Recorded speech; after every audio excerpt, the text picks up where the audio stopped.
ಪಾಪ ಕಂಟ್ಯಾಗ ವಾಸವಾಗ್ಯದ. ನೀವು ಒಂದು ವರದಿ ಮಾಡ್ರಿ, ಪಾಪ ಒಂದು ಕಂಟಿ ಕಿತ್ತೋದಾಗಲ್ಲಿ ಹಣೆ ಬರಕ ಅಂತ. ನಮ್ಮ ಪಂಚಾಯತಿನೂ ಹಂಗಾಗೈತಿ. ಈಗ ಆಡಳಿತಾಧಿಕಾರಿಗಳ ನೇಮಕ ಆಗೈತಿ. ಪಿ ಡಿ ಅವ್ರು ಏನು ಒಂದು ನಯಾ ಪೈಸೆ ಕೆಲಸ ಮಾಡೋಲ್ಲಾಗ್ಯಾರ. ಸ್ವಾರ್ಥಕ್ಕಾಗಿ ತನಗೆ 5 ಬರ್ಬೇಕು 10 ಬರ್ಬೇಕು ಅಂತೇಳಿ ಇನ್ನುಳಿದ ಪಾಪ ಅಲ್ಲಿರುವಂಥ ಸಮಾಜಗಳನ್ನ, ಅಲ್ಲಿರುವಂಥ ಜನರಿಗೆ ನಾಳೆ ಏನಾರ ಈಗ ಅಲ್ಲಿ ಅವ ಇಲ್ಲ ಅಂತ ಕಾರ್ಯಕರ್ತರು ಇಲ್ಲ ಅಲ್ಲಿರುವಂಥವ್ರು ಒಟ್ಟು ಪಾಪ ಬಡ ಜನಾಂಗ ಐತಿ. ಅವ್ರಿಗೆ ಏನೋ ನಾಳೆ ಮಳೆಯಾಗಿ ಕುಸಿತ, ಯಾಕಂದ್ರೆ 14-15 ವರ್ಷದ ಕಳಪೆ ಕಾಮಗಾರಿ ಅಂಥ ಮನೆಯೊಳಗೆ ವಾಸವಾಗಿದ್ದಾರೆ ಜನ. ಅಲ್ಲಿ ಇರುವಂಥ ಜನರ ಕಣ್ಣೀರೇನು ಅನ್ನೋದು ನನಗೆ ಗೊತ್ತೈತೆ. ಅಲ್ರಿ ನಾಚಿಕ್ ಬರ್ಬೇಕು ಅವ್ರಿಗೆ. ರಾಜಕಾರಣ ಮಾಡ್ತಾರೆ. 2009 ಮುಳುಗಡೆ ನಮ್ದು ಅತಿವೃಷ್ಟಿಯಿಂದ ಹಾನಿಗೊಳಗಾಗಿ 2010 ನಮಗೆ ಆಶ್ರಯ ಯೋಜನೆಯ ನಿರಾಶ್ರಿತರಿಗೆ ಆಶ್ರಯನ ಕಲ್ಪಿಸಿಕೊಟ್ರು. ಅವಾಗ ಇಲ್ಲಿಗದವ್ರು ಒಳ್ಳೆ ಅಧಿಕಾರದಾಗಿದ್ರೆ ಇವತ್ತಿಗೆ ಬೆಳಗ್ಗೆ ಸಾಹೇಬ್ರು ಅದನ್ನು ಮಾದರಿ ಗ್ರಾಮ ಮಾಡಿ ಹೋಗ್ಬಿಡ್ತಿದ್ರು. ಅಂತ ಕುತಂತ್ರ ರಾಜಕಾರಣಿಗೆ ಇಲ್ಲಿ ನಮ್ಮ ಗ್ರಾಮದೊಳಗೆ 13-14 ವರ್ಷ ಆಯ್ತು ನೆನಗುದ್ದಿ ಬದತಿ ಹಕ್ಕುಪತ್ರ ಕೊಡಿಸಿ ಅಲ್ಲಿರುವಂಥ ಜನರಿಗೆ ಅನುಕೂಲ ಮಾಡ್ಕೊಬೋದು. 13 ವರ್ಷ ಕಳೆದು ಹೋದರೂ ಚಿಕ್ಕಗರಸಂಗಿ ಗ್ರಾಮದ ನಿರಾಶ್ರಿತರಿಗೆ ಇನ್ನೂವರೆಗೂ ಹಕ್ಕುಪತ್ರ ವಿತರಣೆ ಮಾಡುತ್ತಿಲ್ಲ ಎಂದು ಬಸವನ ಬಾಗೇವಾಡಿ ಬಿಜೆಪಿ ಯುವ ಮೋರ್ಚಾಧ್ಯಕ್ಷ ಅಖಿಲ್ ಗೌಡ ಪಾಟೀಲ್ ಆರೋಪಿಸಿದರು. ಈ ಕುರಿತು ಚಿಕ್ಕಗರಸಂಗಿ ಗ್ರಾಮದಲ್ಲಿ ವಾಹಿನಿಯೊಂದಿಗೆ ಮಾತನಾಡಿದ ಅವರು, ಗ್ರಾಮದ ಅಭಿವೃದ್ಧಿಗಾಗಿ ಮೀಸಲಿಟ್ಟ ಅನುದಾನ ಸಮರ್ಪಕವಾಗಿ ಬಳಕೆಯಾಗಬೇಕು. ಗ್ರಾಮದಲ್ಲಿ ಕಳಪೆ ಮಟ್ಟದ ಕಾಮಗಾರಿಕೆ ನಾನು ಅವಕಾಶ ಮಾಡಿಕೊಡಲ್ಲ. ಗುಣಮಟ್ಟದ ಕಾಮಗಾರಿಕೆಗಳು ಆಗಬೇಕು. ಈ ಹಿಂದೆ ಅತಿವೃಷ್ಟಿಯಿಂದ ಚಿಕ್ಕಗರಸಂಗಿ ಗ್ರಾಮದ ಮಗ್ಗುಲಲ್ಲಿ ಹರಿಯುತ್ತಿರುವಂತಹ ಹಳ್ಳದ ನೀರು ಗ್ರಾಮದ ಮನೆಗಳಲ್ಲಿ ಹೊಕ್ಕಿತ್ತು. ಆ ಸಮಯದಲ್ಲಿ ಸರ್ಕಾರ ಗ್ರಾಮವನ್ನ ರಾಷ್ಟ್ರೀಯ ಹೆದ್ದಾರಿ 52 ಪಕ್ಕದಲ್ಲಿ ಜಮೀನನ್ನು ಖರೀದಿಸಿ ಆ ಸ್ಥಳಕ್ಕೆ ಗ್ರಾಮವನ್ನ ಸ್ಥಳಾಂತರ ಮಾಡಿ ನಿರಾಶ್ರಿತರಿಗೆ ಮನೆಯನ್ನ ಕಟ್ಟಿಕೊಟ್ಟಿತ್ತು. ಆದ್ರೆ 13 ವರ್ಷ ಕಳೆದು ಹೋದ್ರು ಅಲ್ಲಿ ವಾಸಿಸುವಂತಹ ಕುಟುಂಬಕ್ಕೆ ಇನ್ನೂವರೆಗೂ ಹಕ್ಕುಪತ್ರ ವಿತರಣೆ ಮಾಡಿಲ್ಲ. ಗಿಡ ಗಂಟಿ ಮಧ್ಯದಲ್ಲಿ ವಿಷಜಂತುಗಳ ನಡುವೆ ನೂರಾರು ದಲಿತ ಕುಟುಂಬಗಳು ವಾಸ ಮಾಡುತ್ತಿವೆ. ಆವಾಗ ಕಟ್ಟಿಸಿಕೊಟ್ಟ ಮನೆಗಳು ಇವಾಗ ಬಿದ್ದು ಹೋಗುವ ಹಂತದಲ್ಲಿವೆ. ಆದ್ರೆ ಇನ್ನೂವರೆಗೂ ಅವರಿಗೆ ಹಕ್ಕುಪತ್ರ ಕೈ ತಲುಪಿಲ್ಲ. ಹಾಗೆ ಅಲ್ಲಿ ವಾಸಿಸುವ ನಿವಾಸಿಗಳಿಗೆ ಕುಡಿಯುವ ನೀರು ಸೇರಿದಂತೆ ಮೂಲ ಸೌಕರ್ಯಗಳ ಸಮಸ್ಯೆ ಕೂಡ ಇದೆ. ಇದನ್ನು ಗಮನಿಸುತ್ತಿಲ್ಲ. ಗ್ರಾಮ ಪಂಚಾಯಿತಿ ಅಧಿಕಾರಿಗಳು ರಾಷ್ಟ್ರೀಯ ಹೆದ್ದಾರಿಯಿಂದ ಚಿಕ್ಕಗರಸಂಗಿ ಗ್ರಾಮವನ್ನ ಪ್ರವೇಶಿಸುವ ರಸ್ತೆ ಮಧ್ಯದಲ್ಲಿ ದೊಡ್ಡ ತಗ್ಗು ಬಿದ್ದು 2 ವರ್ಷವಾಯಿತು. ಅದನ್ನು ಸರಿಪಡಿಸಲು ಸಂಬಂಧಿಸಿದ ಇಲಾಖೆ ಅಧಿಕಾರಿಗಳು ಮುಂದಾಗುತ್ತಿಲ್ಲ. ಗ್ರಾಮದ ದೇವಾಲಯ, ಅಂಗನವಾಡಿ ಕಾಂಪೌಂಡ್ ಹಾಗೂ ಸಮುದಾಯ ಭವನ, ಶಾಲೆ ಅಭಿವೃದ್ಧಿಗಾಗಿ ಮೀಸಲಾಗಿದ್ದ ಅನುದಾನ ಸರಿಯಾಗಿ ಬಳಕೆಯಾಗಬೇಕೆಂದು ಈ ಮೂಲಕ ಆಗ್ರಹಿಸಿದರು. ಅಲ್ರಿ ನಾಚಿಕ್ ಬರ್ಬೇಕು ಅವ್ರಿಗೆ. ರಾಜಕಾರಣ ಮಾಡ್ತಾರ. 2009 ಮುಳುಗಡೆ ನಮ್ದು ಅತಿವೃಷ್ಟಿಯಿಂದ ಹಾನಿಗೊಳಗಾಗಿ 2010 ನಮಗೆ ಆಶ್ರಯ ಯೋಜನೆಯ ನಿರಾಶ್ರಿತರಿಗೆ ಆಶ್ರಯನ ಕಲ್ಪಿಸಿಕೊಟ್ರು. ಅವಾಗ ಏನೋ 2011 ಕಾಮಗಾರಿ ಪೂರ್ಣಗೊಂಡು ಮುಂದೊಂದು ವರ್ಷನ ಬೆಳಗ್ಗೆ ಸಾಹೇಬ್ರ ಅಧಿಕಾರ ಹೋಯ್ತು. ಇಲ್ಲಿಗದವ್ರು ಒಳ್ಳೆ ಅಧಿಕಾರದಾಗಿದ್ರೆ ಇವತ್ತಿಗೆ ಬೆಳಗ್ಗೆ ಸಾಹೇಬ್ರು ಅದನ್ನು ಮಾದರಿ ಗ್ರಾಮ ಮಾಡಿ ಹೋಗ್ಬಿಡ್ತಿದ್ರು. ಅವ್ರ ಪುಣ್ಯದಿಂದ ಅವರಿಗೆ ಅಲ್ಲಿ ಮನೆಗಳನ್ನ ಕಟ್ಟಿಕೊಟ್ಟಾರ. ಇವತ್ತು ಜನ ಅಲ್ಲೇ ವಾಸವಾಗಿದ್ದಾರೆ. ಇನ್ನೂ ಪ್ರಸ್ತಾಪ ಮಾಡಿಲ್ಲ. ಅದನ್ನು ಕೊಡಬೇಡಂತ ಹೇಳುವಂಥ ಇದು ಮನಸ್ಥಿತಿ ಇರುವಂಥ ಕಾರ್ಯಕರ್ತದಾನ. ತನ್ನ ಸ್ವಾರ್ಥಕ್ಕಾಗಿ ತನಗೆ 5 ಬರ್ಬೇಕು 10 ಬರ್ಬೇಕು ಅಂತೇಳಿ ಇನ್ನುಳಿದ ಪಾಪ ಅಲ್ಲಿರುವಂಥ ಸಮಾಜಗಳನ್ನ, ಅಲ್ಲಿರುವಂಥ ಜನರಿಗೆ ನಾಳೆ ಏನಾರ ಈಗ ಅಲ್ಲಿ ಅವ ಇಲ್ಲ ಅಂತ ಕಾರ್ಯಕರ್ತರು ಇಲ್ಲ ಅಲ್ಲಿರುವಂಥವ್ರು ಒಟ್ಟು ಪಾಪ ಬಡ ಜನಾಂಗ ಐತಿ. ಅವ್ರಿಗೆ ಏನೋ ನಾಳೆ ಮಳೆಯಾಗಿ ಕುಸಿತ, ಯಾಕಂದ್ರೆ 14-15 ವರ್ಷದ ಕಳಪೆ ಕಾಮಗಾರಿ ಅಂಥ ಮನೆಯೊಳಗೆ ವಾಸವಾಗಿದ್ದಾರೆ ಜನ. ಅಲ್ಲಿ ಇರುವಂಥ ಜನರ ಕಣ್ಣೀರೇನು ಅನ್ನೋದು ನನಗೆ ಗೊತ್ತೈತೆ.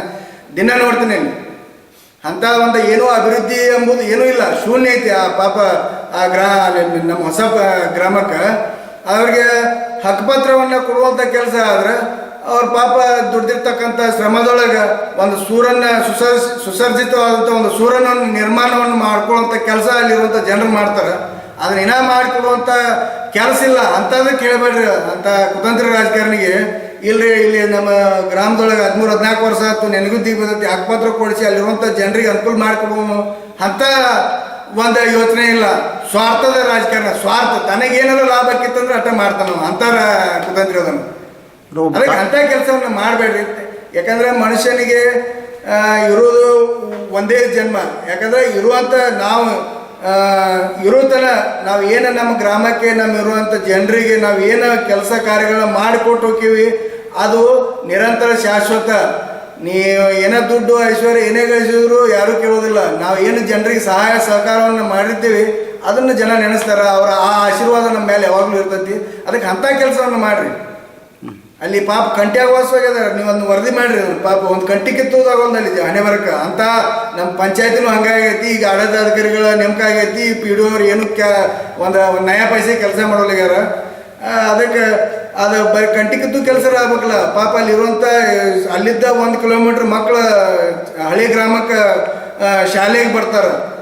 ಮಕ್ಕಳಿಗೆ ಏನಾದ್ರು ತೊಂದರೆ ಆದರೆ ಅದೇ ಕಾರಣ ಆಗೋಕ್ಕಿಂತ ಪೂರ್ವದೊಳಗೆ ಆ ರಸ್ತೆ, ಆ ಪ್ಲಾಟಿಗೆ ಹೋಗುವಂಥ ರಸ್ತೆ ಸುಧಾರಣೆ ಇರ್ಬೋದು, ಅಲ್ಲಿರುವಂಥ RC ಪ್ಲಾಟ್ ಸುಧಾರಣೆ ಆಗಿರ್ಬೋದು, ಅಲ್ಲಿರುವಂಥ ಮಕ್ಕಳಿಗೆ ಅಲ್ಲಿರುವಂಥ ಜನರಿಗೆ ಹಕ್ಕುಪತ್ರ ಕೊಡುವಂಥ ಕೆಲಸ ಇದು ತತ್ಕ್ಷಣದೊಳಗೆ ಮಾಡ್ಲಿಕ್ಕಂದ್ರೆ ಬರುವಂಥ ದಿನಮಾನದೊಳಗೆ ನಮ್ಮ ಗ್ರಾಮದ ಎಲ್ಲ ಪ್ರತಿಯೊಬ್ಬರು ಕೂಡ ಅದನ್ನು ಹೋರಾಟ ಮಾಡುವಂಥ ಕೆಲಸ ಮಾಡ್ತೀವಿ.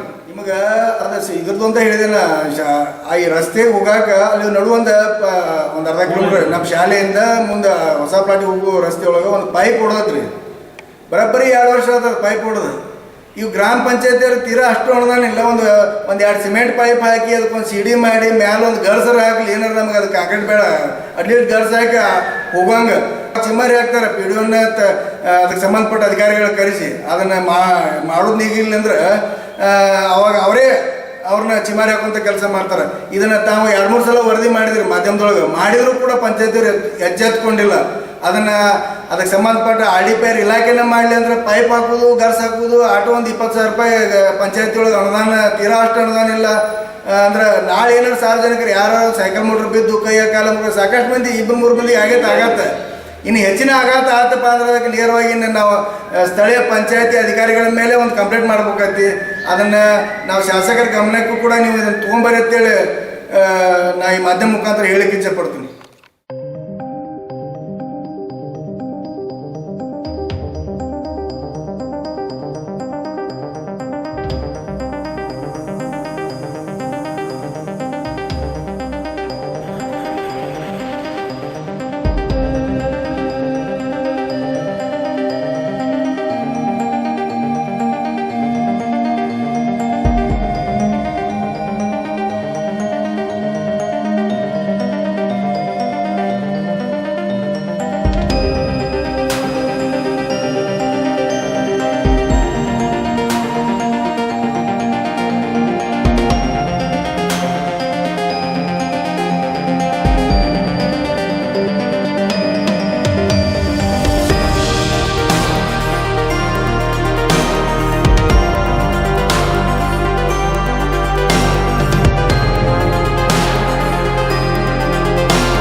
शरण्ये त्र्यम्बके देवी नारायणी नमोस्तुते। ಶ್ರೀ ಸಿಗಂದೂರು ಚೌಡೇಶ್ವರಿ ಜ್ಯೋತಿಷ್ಯರು ಪ್ರಖ್ಯಾತ ಮಾಂತ್ರಿಕರು, ನಂಬರ್ 1 ವಶೀಕರಣ ಸ್ಪೆಷಲಿಸ್ಟ್.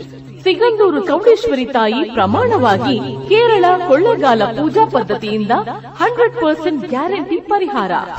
ಅನ್ನಪೂರ್ಣೇಶ್ವರಿ ದೇವಿ, ಶ್ರೀ ಮಾರಿಕಾಂಬಾ ದೇವಿ, ಶ್ರೀ ಶಾರದಾ ದೇವಿ, ಶ್ರೀ ಸಿಗಂದೂರು ಚೌಡೇಶ್ವರಿ ದೇವಿ ಹಾಗೂ ಶ್ರೀ ಮೂಕಾಂಬಿಕಾ ದೇವಿಯ ಪೂಜಾ ಶಕ್ತಿಯಿಂದ ನಿಮ್ಮ ಸರ್ವ ಸಮಸ್ಯೆಗಳಾದ ವಿದ್ಯೆ, ಉದ್ಯೋಗ, ವ್ಯಾಪಾರ, ಸಂಧಾನ, ಸತಿಪತಿ ಕಲಹ, ದಾಂಪತ್ಯ, ಹಣಕಾಸು, ಪ್ರೇಮ ವಿಚಾರ, ಕೋರ್ಟ್ ಕೇಸ್, ಜಾಗ ಜಮೀನು ಇನ್ನಿತರ ಸಮಸ್ಯೆಗಳಿಗೆ ನೇರ ಪರಿಹಾರ ತಿಳಿಸುತ್ತಾರೆ. ವಿಶೇಷ ಸೂಚನೆ: ಸ್ತ್ರೀಯರಿಗೆ ವಿಶೇಷ ಪರಿಹಾರ.